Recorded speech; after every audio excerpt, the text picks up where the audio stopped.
Let's talk about your nephew. And he was jailed for 3 years. 3 years. What did they say? So he's out now. Is it because is it time served? Is he out because he went to trial and then, I mean, why is he out exactly? So Tim was in jail, then prison for 3 years after he went to a jury trial, was convicted on a charge called obstruction of an official proceeding, and a few Mm, misdemeanor charges. He had no violent charges, no assault charges. And, a jury convicted him on those charges, and the judge sentenced him to 4 years in prison. The prosecution wanted 8 years, but we had a good lawyer, a very good lawyer, who argued against that, and the judge very unjustly sentenced him to 4 years. And at the time of sentencing, Tim was in jail at that point 2 years. So he did another year, just over another year, at a prison after he was transferred from the DC jail, and he came home. As a matter of fact, it'll be 1 year that he's home already on Sunday. Um, wow. but his life is it's obliterated, Kim. His life is obliterated. They took everything from him. He was in the army for 12 years at the time of his arrest for January 6th. And the army kicked him out. They took his housing away, they took his benefits away, they gave him an other than honorable discharge. And they did all of this before his criminal stuff was even adjudicated. Now Mm, that the obstruction of an official proceeding, or we all know as the 1512, went to the Supreme Court and was overturned, now he's no longer a convicted felon. So what's the Army going to do? They need to reinstate him. They need to give him his back pay. They need to give him his benefits. And maybe they need to, give him another, a raise and a higher rank. mhm. Because that's not how we do business here in this country. But we'll see what President Trump has to say about that, because Tim's not the only one who's been kicked out of the military. So he was a full-time military member when, on January 6th, that's what his job was. And they ended up kicking him out. But explain the Supreme Court issue and how he's no longer a felon. Explain that part. So for the record, he was a Army reservist, a 12-year Army reservist, but he also worked full time for the government. He had a top security clearance, and he lived on a military base. And he lost his job, kicked out of the Army, and his housing taken away. So just so I make that. I don't. I like to be fully honest about things. Right, right. Um, so there was a charge that's called obstruction of an official proceeding, or the 1512 C2. And this charge was created during the Enron debacle. And it's a charge that's used when um, government documents are mishandled. And so the prosecutor and the Biden DOJ, um, they tried to say that people that were charged, because not everybody was charged with this, only a few hundred people, and they tried to say that the people that were charged with this crime, um, you know, obstructed the official electoral count and interfered with that process. So, but now, because that charge was applied really misappropriately to all these people, and we've had great lawyers that have argued it. There were 3 cert petitions that were filed to the Supreme Court. And so the Fisher cert petition was taken up and argued well, and the Supreme Court agreed that it was being, misused, and that you couldn't use it in proceedings like this. The problem is though the Supreme Court left maybe like a little loophole, if you will. And so it got remanded back down to like the lower courts, and these lawyers have had to file, appeals and motions to get these judges to drop the 1512, from their cases. Tim only just had his dropped from his case very recently in the last couple of weeks. This was overturned back in June. So, and people have to be resentenced. So, for example, we have a young lady who's in jail in from Pennsylvania, and she spent 3 years on home confinement, couldn't leave her house. Then she got sentenced to an additional 5 years in prison. They did not give her any credit from the house arrest, and she's been in prison now for it's going to be 1 year on January 3rd. And she got 8 children at home. The 1512 is done for her. She should have been resentenced by now, and she should be sitting in her house for Christmas. But she's got one of the worst judges, one of the absolute worst judges, and he's soulless and he does not care about these people. So she is sitting, languishing behind bars. I spoke to her on Sunday, and she was in a bad way. They're having trouble with the heating system in her prison. They're having intermittent hot water. They've been in constant lockdown. There's a lot of issues with the food. They're not getting their commissary. I mean, this.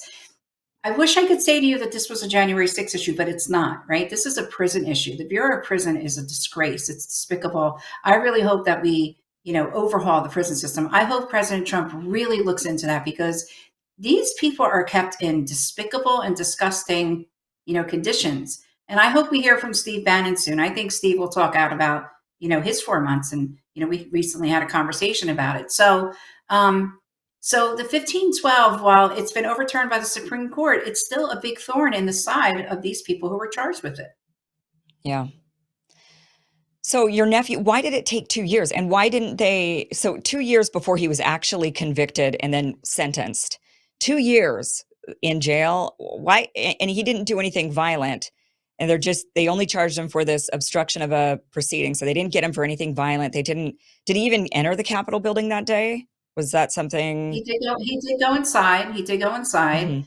Um, he went inside, and he did not go into the chamber. He did not go into the Senate rooms, the state rooms. He went into the crypt, which is the basement.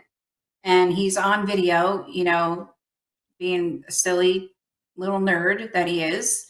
And, he's dancing around, and he's, just holding a flag. He's got a suit and tie on. He's got his red MAGA hat on. He's inside for like 29 minutes or 28 minutes, and he leaves. They tell him to leave, and he leaves. That was it. And for that, Okay. you're talking about somebody with no criminal history, Kim, and they obliterated his life. Why wasn't he offered bail to be released on bail? Well, we went for a bail hearing here in New Jersey, where we live. And the magistrate judge here in New Jersey said, I'm not keeping this kid in jail, and I'm going to release him to his aunt. And before we could, get him officially out of jail, the prosecution for the federal government, filed an emergency motion, and, the district judge in DC takes precedent. And so they extradited him from Jersey to, well, first they took him around the country, and then they brought him to DC. And he had 2 more bail hearings, and he was denied by federal court, the What was federal the reason? judge. Did they think I mean, he wasn't violent. Was he a flight risk? Does he have millions of dollars? He was going to go fly off and live in somewhere else. I mean, what was the reasoning for? I mean, as a citizen, tax-paying citizen, I don't want my money going for people sitting in jails for 2 years awaiting trial when you don't know if they're guilty yet, right? They haven't even stood trial yet. They could be found not guilty. So why ruin their lives, waste taxpayer money, waste everybody's time, waste jail space for people who actually are violent or committing, acts of theft and vandalism, whatever, right? People that actually do things against the civilian population. I mean, what in the world was their reasoning for this of Yeah, wasting my yeah. What money in the world? and wasting his It's life? the it's it's the $1 million question. And so, but here's my perspective on it. President Trump, anything that and I'm not even going to say Biden, I'm going to say anything that, the Obama Harris administration could do to oppose President Trump, even if it meant stepping on the heads of average Americans, okay, his supporters, they were going to use these people as bait. And in fact, that's what they've done. You have another, defendant I can talk about, Thomas Caldwell. This is a 70-year-old man right now. He's 70. Okay. Him and his wife went to the Capitol on January 6th. He didn't even go in the building. But because he was talking to people there, and he was, making friends, if you will, and exchanged numbers with some people, and, had some texting, and, was talking in like a signal chat group. And you get excited, right? It's the same thing with my nephew Tim. I mean, they thought Tim was going to, get out of jail and go to DC and start this like crazy civil war. Tim's a history buff. Tim, loves history. He could tell you a lot about the presidents of our country, all of them, and different historical events, involving history, right, and political, incidents. And so that's what these prosecutors were using. That's what the Biden DOJ was using. They were using these types of things against these people. They were using their words against them. So, because according to, this particular DOJ, you can't say words like Civil War. You can't read books like the 1984 book or the Turner Diaries. You can't Mhm. you can't have a free thought. You can't vote for Donald Trump. You can't challenge an election that you think had inconsistencies or some fraud around it. And they wanted to make sure that the people in this country, even beyond the people that were caught up in this, knew that you're never going to behave this way again. But that backfired on them, and it backfired hard on them this past November 5th, big time. America's fed up. Yeah, I mean, it definitely, reeks of political persecution. I mean, most of these cases, people that do bad things, if they broke windows, broke in, yeah, I think you should get them for the vandalism or whatever it is that they did.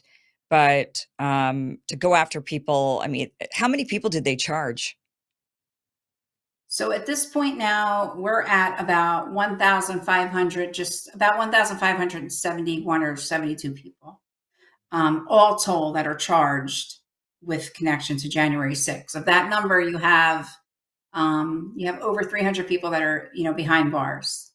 You still have Still. people that have been, yes, yes, right now, people that are, serving their sentence, and some people that are still sitting in pretrial detention.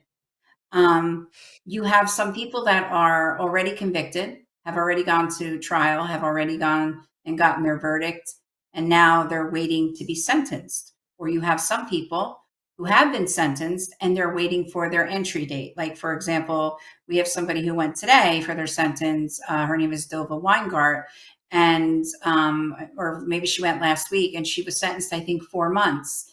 And so she's waiting now for her entry date, and then she'll start her prison term. But hopefully, people like Dova, who has no violent charges and has literally been sentenced on a misdemeanor charge. A misdemeanor charge, you're talking about a woman who has no criminal history, a mother, a wife, a business owner in Oklahoma, and they want to put her in jail for 4 months just because they can.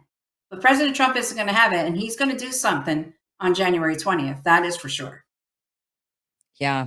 I mean, here in California, if you can rob a CVS, you can walk right in, take a bunch of stuff, walk right out, and you won't even get that sort of treatment. I mean, You this see it on is TV. yeah, this is why this is so totally and completely ridiculous. Um, I mean, what do you think the government's idea was with this? Do you think that they were, because you've been close to all these cases, you know a lot of these people, you've been helping them out with your Patriot Freedom Project. And so, what do you think, when you're hearing the arguments from the attorneys, um, do you think that the idea was, I mean, we know that they were trying to go after Trump for with anything. Were they punishing these people for being Trump supporters, or do you think they were trying to like make things look worse than they were on January 6th in order to go after Trump? Or do you think it was that they're trying to scare people from supporting Trump because this is what will happen to you if you do? I think it's a combination of all those things, and so I'll break it down for you if you allow me. So let's be very clear. I'm not one of those people that says, all January 6th people have to be, let out of jail and pardoned. There's some people that went to the Capitol that day and they made poor choices and they did bad things, and that can't be overlooked. And you can't assault the police. You just can't, right? So so that's Can I one ask part of it, you, but that's right, look, I'm sorry to interrupt, but I want to ask you real quick. How many of the 1,500 were that group, would you say?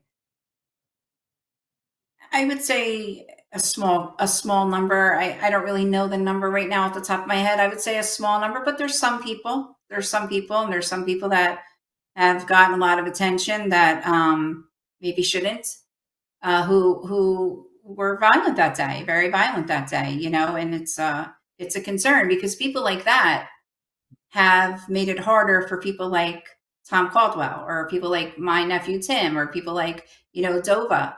Um, and so I think that is one part of it. Okay. And but I think that's a small part of it. I think the bigger parts of it are, um, why does the DOJ behave this way? Why does the prosecution behave this way? Well, because it's a gotcha moment to get Trump. It's a way to make Trump look bad. It's a way to make January 6th much, much worse than it really was. You're talking a 4 or 5 hour protest compared to the riots that we saw in 2020 that lasted for many, many months, where police departments were being burnt down, federal buildings were being burnt down, cars were being vandalized and set on fire, businesses were being looted. And let's not forget the savage, violent murder of retired officer David Dorn. Um, January 6th was a 4 to 5 hour protest, and that was it. It didn't last for days. It didn't go on. It was 4 to 5 hours, and I don't think people really understand that and really hear that when people talk about that. Thank you so much for watching. This was just a clip from the longer, larger show that you can catch Monday through Friday, 5 p.m. Pacific, 8 p.m. Eastern at KimIversonShow.com. That'll route you to the platform where you need to be in order to get the full uncensored show every Monday through Friday, 5 p.m. Pacific, 8 p.m. Eastern. Click on that link, watch the full interview. See you there.